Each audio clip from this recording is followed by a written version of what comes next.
जी sir, आप बिहार सरकार में अभी मंत्री भी हैं सर। मोकामा के लिए अभी कुछ क्या क्या लगता है, कुछ हो सकता है? अगर चुनाव तो हर बार आएगी जाएगी, लेकिन इस बार चुनाव के मुद्दे से हट करके अगर हम आपसे जानना चाहें, क्या मोकामा के लिए कुछ अभी हो सकता है जिससे कि मोकामा के युवाओं के का रुझान आरजेडी की तरफ बढ़े?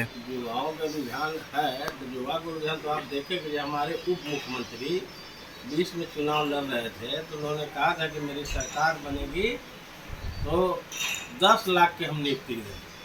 आज इस प्रकार में सरकार बनी समय से वो कहा नियुक्ति दे रहे हैं। रेवन्यू में देखें कि ढेर सा अमीन के बीच 5,000 के, इधर स्वास्थ्य विभाग में भी स्वास्थ्यकर्मी के 10,000 के लगभग भी मुख्यमंत्री उप मुख्यमंत्री की संकल्प है कि हम बेरोजगारों को रोजगार देंगे और दे रहे हैं, नौकरी दे रहे हैं और उद्योग धंधा भी बढ़ावा मिलेगा। और जितना भी आपका मोकामा का विकास कार्य अवरुद्ध है, रुका हुआ है, नीलम देवी माँ गबन उम्मीदवार जीतेगी, सारा विकास का काम है। सर, मोकामा में अभी कोई भी आए, एक बहुत बड़ा प्रश्न चल रहा है स्वास्थ्य व्यवस्था से लेकर के। तो अभी आप सरकार में भी हैं और मंत्री भी हैं सर, तो आपका मंत्री जो है स्वास्थ्य मंत्री से आपका मिलन होता होगा, तो क्या इस मुद्दे पर हो सकता है कि स्वास्थ्य विभाग में तो आप देखे होंगे कि 10 दिन पहले हमारे उप मुख्यमंत्री जी औचक निरीक्षण किए NMCH PMCH में, जिसको पकड़े उसको सस्पेंड किए और हिदायत दिए कि हर पब्लिक को जो भी दिखाने बीमारी को सहूलियत हो, मेडिसिन फ्री में मिले, और कार्रवाई भी कर रहे हैं। यहाँ भी अगर उसी तरह किसी तरह की शिकायत मिलेगा हम लोग कार्रवाई करें। सर शिकायत की बात नहीं, यहाँ पर मतलब यहाँ हॉस्पिटल ही नहीं है सर। है भी हॉस्पिटल नहीं तो हॉस्पिटल बनने का प्रावधान तो है ही। जी सर, पिछले चुनाव में उम्मीदवार जीतेंगे उनसे प्रस्ताव भेजा जाएगा, हॉस्पिटल बनेगा। जीते हुए प्रत्याशी यहाँ से है सर। जीते हुए प्रत्याशी है तो बेचारे तो बराबर जेल में रह गए। अब उनकी पत्नी नीलम देवी भी लड़ रही है, जीतेंगे भारी मत से और यहाँ हॉस्पिटल बनेगा। जेल 1 साल से है सर, इससे पहले 1 साल से ये है वो जेल में। 1 साल से है तो सरकार तो हमारी बनी है 2 महीने से, तो सरकार बनी है, उम्मीद जगी है लोगों को, हॉस्पिटल यहाँ बनेगा। सर, खनन मंत्री के हैसियत से मोकामा के युवाओं के लिए आपके विभाग में, आपके मंत्रालय में कुछ सब जगह पूरा मेरा ही मंत्रालय नहीं, जितना भी मंत्रालय बिहार सरकार का है सब में मांग रहे हैं कि कितना नियुक्ति है। हमारे यहाँ भी कुछ है, वो भी भेजा गया, सब विभाग से मांगा जा रहा है और सब नौजवानों के 10 लाख तो मिल ही जाएगा। और उसके बाद हमारे मुख्यमंत्री जी ने कहा तो उद्योग धंधा भी हम लोग बढ़ावेंगे, उद्योग भी बढ़ावेंगे। क्या सर तेजस्वी यादव यहाँ पे प्रचार में आ रहे हैं? हाँ, आ रहे हैं, मुख्यमंत्री जी आवेंगे, प्रचार करेंगे। कब आने की संभावना है सर? देखिए 28 29 30 तक आवेंगे। तो गोपालगंज में रोड शो भी कल किए हैं, वहाँ से आने के बाद प्रोग्राम मोकामा में मिलता है। सर, मोकामा में भाजपा पूरी तरह से अपनी जोर लगा चुकी है, बड़े बड़े नेता जितना भी हो सकता है तो भारी झूठा पार्टी है। आप देखें देश में बेरोजगारी महंगाई चरम सीमा पर है। आप प्रधानमंत्री जी कहे थे कि प्रत्येक साल 2 करोड़ की हम नौकरी देंगे, एक को भी नौकरी दी। अब बिहार में नौकरी जब दे रहे हैं तो देखा देखी कुछ वो भी वैकेंसी निकाल के नौकरी देने पर आमद है, लेकिन झूठा महंगाई कितना बढ़ा हुआ है, चरम सीमा पर है।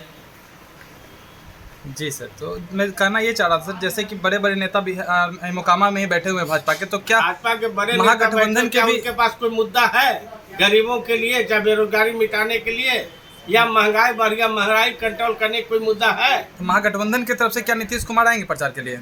उनका चोट लग गया है पैर में, अस्वस्थ है, अब स्वस्थ हो जाएंगे तो आएंगे, आने लायक हो जाएंगे तो आएंगे। सर, मोकामा को मिनी कोलकाता कहा जाता था जो पूरी तरीका से बर्बाद हो गया। मोकामा को टाल को लेकर दाल का कटोरा बोला जाता था जो पूरी तरीके से बर्बाद होते हुए दिख रही है। उसमें माननीय मुख्यमंत्री जी 2 बरस पहले भी सर्वे करा रहे थे टाल के विकास के लिए, वो भी हो रहा है सर्वे के बाद उस पर कार्रवाई करेंगे। कब तक की आशा ये है सर? अब आशा कब तक, सर्वे पूरा हो जाएगा उसके बाद बहुत साफ देखेंगे मुख्यमंत्री जी तो देखे कि आपको पटना यूनिवर्सिटी के सेंट्रल यूनिवर्सिटी करके मांग किए थे, प्रधानमंत्री से अभी तक नहीं दी। इसीलिए बीजेपी झूठा पार्टी है, उनका भाषण सब मिथ्या है। आज सुशील मोदी भी सर कोई हमें उससे मतलब नहीं है जो हमें, लेकिन ये लोग जो वादा करते सब झूठा वादा है और हमारा महागठबंधन के जो वादा करते उस पर कायम है और कार्रवाई करते। जी सर, मतलब अभी तक प्रचार प्रसार में आप पूरे मोकामा में घूम रहे हैं, क्या लग रहा है कितने वोट से जीत रहे हैं? भारी मत से जीत रहे हैं, कितना तो एक्यूरेट नहीं, लेकिन भारी मत से हमारा कैंडिडेट नीलम देवी चुनाव जीत। भाजपा का कहना है कि सर 50,000 से जीत रहे हैं। भाजपा का कहना है ना, भाजपा कहीं है नहीं, जहाँ जा रहे हैं जहाँ तो सब नीलम देवी के नाम लेना, सब लोग इच्छुक है, वोट देंगे। उपचुनाव को विकास लेकर देखना ना, सरकार जिनका विकास और जिनका सरकार बने वो विकास नहीं किए तो उसको तो नकार देना है जनता का, जनता नकार रही है। सर मोकामा की जनता से आपकी तरफ से कोई अपील? हमने तरफ से अपील का मेरा सरकार का है कि जहाँ भी यहाँ विकास के काम जो अवरुद्ध रुका हुआ सब सरकार में हमारी करेगी, विकास काम होगा। सर रितलाल यादव भी आए हुए थे सर, तो उनसे पूछ लीजिएगा, वो बता देंगे। आवेंगे तो हमारे दल के सब नेता लोग लगे हुए हैं, इतलाल ही जी नहीं, बहुत से हमारे कई मंत्री हैं, कई माननीय एमएलए हैं, सब लगे हुए हैं प्रचार में। एक गांव में हम लोग हैं। उपचुनाव को लेकर क्या क्या किया गया है सर? मोकामा में उपचुनाव को लेकर क्या क्या साधन की गई है? साधन क्या करना, प्रचार जनता करना के लोगों के लिए, जनता के लिए चुनाव के बाद न जनता के लिए साधन अभी उपलब्ध कराया जाएगा आचार संहिता में। आचार संहिता है, इसीलिए चुनाव जिताइए, उसके बाद जो भी समस्याओं का निदान हो। धन्यवाद सर। हमारे साथ थे बिहार सरकार के खनन मंत्री माननीय श्री रामानंद यादव जी, और उनसे खास बातचीत मोकामा चुनाव को लेकर हो रही थी। और उन्होंने कहा कि महागठबंधन के जो प्रत्याशी नीलम देवी हैं वह भारी बहुमत से मोकामा से जीतने वाली हैं। मोकामा से केंद्रीय मानवाधिकार की रिपोर्ट।